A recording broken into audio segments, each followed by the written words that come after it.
New variety ഇംഗ്ലീഷിൻ്റെ പുതിയ spoken English അധ്യായത്തിലേക്ക് ഏവരെയും സ്വാഗതം ചെയ്യുന്നു. ഇന്ന് ഞാൻ പഠിക്കാൻ പോകുന്നത് വെദർ വേഴ്സസ് വെദർ. രണ്ട് വെദർ തമ്മിലുള്ള ഡിഫറൻസ് എന്താണ് എന്നുള്ളതാണ്. ഒന്നാമത്തെ വെദർ നമുക്കിപ്പോൾ പറയാം. രണ്ടാമത്തെ വെദർ ഈ ക്ലാസ്സിൻ്റെ അവസാന ഭാഗത്ത് ഞാൻ പറയുന്നുണ്ട്. അതുകൊണ്ട് ഈ വീഡിയോ ഫുള്ളായിട്ട് കാണണം. ഒന്നാമത്തെ വെദർ എന്ന് പറയുമ്പോൾ അതിൻ്റെ സ്പെല്ലിങ് WHETHER എന്നുള്ളതാണ്. അതിൻ്റെ അർത്ഥം ആണോ അല്ലയോ, ഉണ്ടോ ഇല്ലയോ എന്നൊക്കെയാണ് അർത്ഥം. പക്ഷെ മറ്റൊരു സെൻറ്റൻസിലൂടെ ഉപയോഗിക്കുമ്പോൾ നമുക്ക് വ്യക്തമായിട്ട് അതിൻ്റെ മീനിങ് നമുക്ക് മനസ്സിലാക്കാൻ സാധിക്കും. വെദർ എന്നുള്ളത് ഉപയോഗിക്കുന്നത് one use of whether to show choices. ചോയ്സസിനെ കാണിക്കാൻ വേണ്ടിയാണ് വെദർ നാം ഉപയോഗിക്കുന്നത്. Whether is a conjunction which joins two words or phrases together. രണ്ട് വേർഡുകളെ അല്ലെങ്കിൽ രണ്ട് ഫ്രേസസ് ഒരുമിച്ച് ജോയിൻ ചെയ്യാൻ വേണ്ടിയാണ് ഈ കൺജക്ഷൻ ആകുന്ന വെദർ നാം ഉപയോഗിക്കുന്നത്. കൂടുതൽ ഉദാഹരണങ്ങളിലൂടെ നമുക്ക് വിശദമായി നമുക്ക് മനസ്സിലാക്കാം. വെദർ എന്നുള്ളത് രണ്ട് ചോയ്സസിൻ്റെ ചോയ്സ് അതിനെ കാണിക്കാൻ വേണ്ടിയിട്ടാണ് ഉപയോഗിക്കുന്നത് നാം മനസ്സിലാക്കി. അതിൻ്റെ അർത്ഥം ആണോ അല്ലയോ, ഉണ്ടോ ഇല്ലയോ എന്നൊക്കെയാണ് അതിൻ്റെ അർത്ഥം. കൂടുതൽ ഉദാഹരണങ്ങളിലൂടെ നമുക്ക് വ്യക്തമായിട്ട് നമുക്ക് മനസ്സിലാക്കാം. ആദ്യമായിട്ട് I don't care whether it rains or not.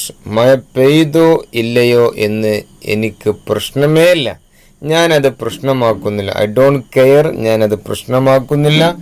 Whether it rains or not, മഴ പെയ്തോ ഇല്ലയോ. അവിടെ ഈ പെയ്തോ ഇല്ലയോ എന്നുള്ള അർത്ഥമാണ് വെദറിന് നാം ഉപയോഗിക്കുന്നത്.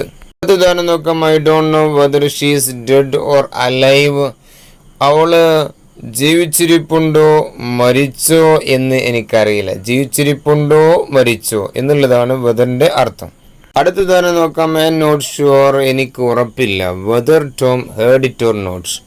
ടോം അത് കേട്ടോ ഇല്ലയോ.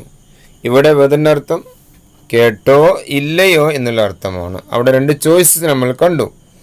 അടുത്ത ഉദാഹരണം. I don't know whether Rahul can speak English or not. രാഹുലിന് ഇംഗ്ലീഷ് സംസാരിക്കാൻ സാധിക്കുമോ ഇല്ലയോ എന്ന് എനിക്ക് അറിയില്ല. ഇവിടെ whether Rahul can speak English or not, രാഹുലിന് ഇംഗ്ലീഷ് സംസാരിക്കാൻ സാധിക്കുമോ ഇല്ലയോ എന്നുള്ളതാണ് അവിടെ അർത്ഥം. ഇവിടെയെല്ലാം രണ്ട് ചോയ്സസ് ഉണ്ട്. ഒന്നാമത്തെ ഉദാഹരണത്തിൽ I don't care whether it rains or not, മഴ ഉണ്ടോ ഇല്ലയോ എന്ന് എനിക്കറിയില്ല. രണ്ടാമത്തെ ഉദാഹരണത്തിൽ I don't know whether she is dead or alive. അവൾ ജീവിച്ചിരിപ്പുണ്ടോ മരിച്ചിട്ടുണ്ടോ എന്ന് എനിക്കറിയില്ല.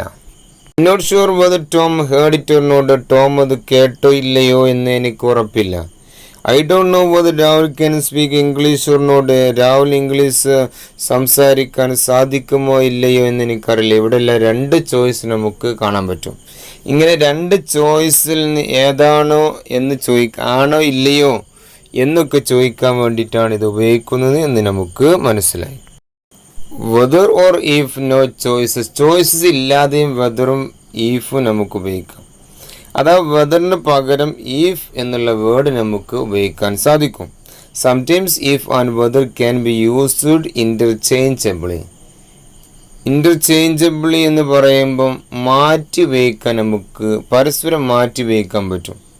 വെദർ ഉപയോഗിക്കുന്നിടത്ത് ഈഫ് ഉപയോഗിക്കാം, ഈഫ് വെദർ, ഇങ്ങനെ അങ്ങോട്ടും ഇങ്ങോട്ടും മാറ്റി ഉപയോഗിക്കാം. അതിനുള്ള ചോയ്സ് ഉണ്ട്. അങ്ങനെ മാറ്റി ഉപയോഗിക്കേണ്ട സിറ്റുവേഷൻ ചോയ്സ് ഇല്ലാത്തപ്പോഴാണ് ഇങ്ങനെ മാറ്റി ഉപയോഗിക്കാൻ പറ്റുകയുള്ളൂ. ഇനി നമുക്ക് വെദറും ഈഫും എങ്ങനെ മാറ്റി ഉപയോഗിക്കാമെന്ന് നോക്കാം. I don't know whether it rained here on Sunday. ഞായറാഴ്ച ഇവിടെ മഴ പെയ്തോ എന്ന് എനിക്ക് അറിയില്ല. I don't know if it rain here on Sunday. ഞായറാഴ്ച ഇവിടെ മഴ പെയ്തോ എന്ന് എനിക്കറിയില്ല. അപ്പോൾ ഒന്നാമത്തെ ഉദാഹരണത്തിൽ വെദറിന് പകരം നമ്മൾ ഈഫ് ഉപയോഗിച്ചു. അടുത്ത ഉദാഹരണം നോക്കാം. I don't know whether he will come. Whether he will come, അവൻ വരുമോ. I don't know whether he will come, അവൻ വരുമോ എന്ന് എനിക്കറിയില്ല. I don't know if he will come, അവൻ വരുമോ എന്ന് എനിക്കറിയില്ല. അവിടെ വെദറിന് പകരം നമ്മൾ ഈഫ് ഉപയോഗിച്ചു. Tom asked Mary whether she liked him. Tom മേരിയോട് ചോദിച്ചു അവൾ അവനെ ഇഷ്ടപ്പെടുന്നുണ്ടോ. Tom asked Mary if she liked him. Tom മേരിയോട് ചോദിച്ചു അവൾ അവനെ ഇഷ്ടപ്പെടുന്നുണ്ടോ. ഇവിടെ നാം വെദറിന് പകരം ഈഫ് നമ്മൾ ഉപയോഗിച്ചുകൊണ്ടും പറഞ്ഞു. അപ്പോൾ നമുക്കൊരു കാര്യം മനസ്സിലായി, വെദറിന് പകരം ഈഫ് എന്നുള്ള വേർഡ് ഉപയോഗിക്കാം. പക്ഷെ ഒരു കണ്ടീഷൻ ഉണ്ട്, അവിടെ ചോയ്സ് പാടില്ല. ഒരു കാര്യത്തെക്കുറിച്ച് മാത്രമേ പറയാൻ പാടുള്ളൂ. ഇനി മറ്റൊരു വെദറിനെ കുറിച്ച് നമുക്ക് പഠിക്കാം. WEATHER എന്നാണ് സ്പെല്ലിംഗ്. അതിൻ്റെ അർത്ഥം കാലാവസ്ഥ എന്നതാകുന്നു. The condition of atmosphere at a particular place and time. ഒരു പ്രത്യേക സ്ഥലം, അതുപോലെ ഒരു പ്രത്യേക ടൈമിനുണ്ടാവുന്ന അറ്റ്മോസ്ഫിയറിൻ്റെ കണ്ടീഷനെയാണ് കാലാവസ്ഥ എന്ന് നാം പറയുന്നത്. The weather is beautiful today. ഇന്ന് നല്ല കാലാവസ്ഥയാണ്. Let's go for a walk. നമുക്ക് നടക്കാൻ പോയാലോ. What's a weather like today. ഇന്നത്തെ കാലാവസ്ഥ എങ്ങനെയുള്ള കാലാവസ്ഥയാണ്, എന്ത് കാലാവസ്ഥയാണ് ഇന്ന് എന്നൊക്കെ നമുക്ക് ചോദിക്കാം.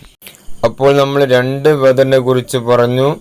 ആദ്യത്തെ വെദർ നാം 2 രീതിയിൽ ഉപയോഗിക്കുന്നു. ചോയ്സസ് ഉണ്ടെങ്കിൽ വെദർ ഉപയോഗിക്കുന്നു. ചോയ്സ് ഇല്ലാതെ വെദറും ഈഫും മാറ്റി മാറ്റി ഉപയോഗിക്കാമെന്ന് പഠിച്ചു. രണ്ടാമത്തെ വെദർ നാം കാലാവസ്ഥയ്ക്ക് വേണ്ടിയിട്ടാണ് ഉപയോഗിക്കുന്നത് എന്ന് നാം പഠിച്ചു. ഇതുപോലുള്ള പുതിയ പുതിയ വെറൈറ്റി ഇംഗ്ലീഷുമായിട്ട് നമുക്ക് വീണ്ടും കാണാം. നിങ്ങൾക്ക് എൻ്റെ ചാനൽ ഇഷ്ടപ്പെട്ടുവെങ്കിൽ ലൈക്ക് ചെയ്യുക. നിങ്ങൾ ആദ്യമായിട്ടാണ് കാണുന്നതെങ്കിൽ സബ്സ്ക്രൈബ് ചെയ്യുക. നിങ്ങളുടെ അഭിപ്രായങ്ങൾ കമൻറ്റ് ചെയ്യുക. ഇതിന് മറ്റുള്ളവർക്ക് ഉപകാരപ്പെടുമെന്ന് തോന്നുമെങ്കിൽ ഷെയർ ചെയ്യുക.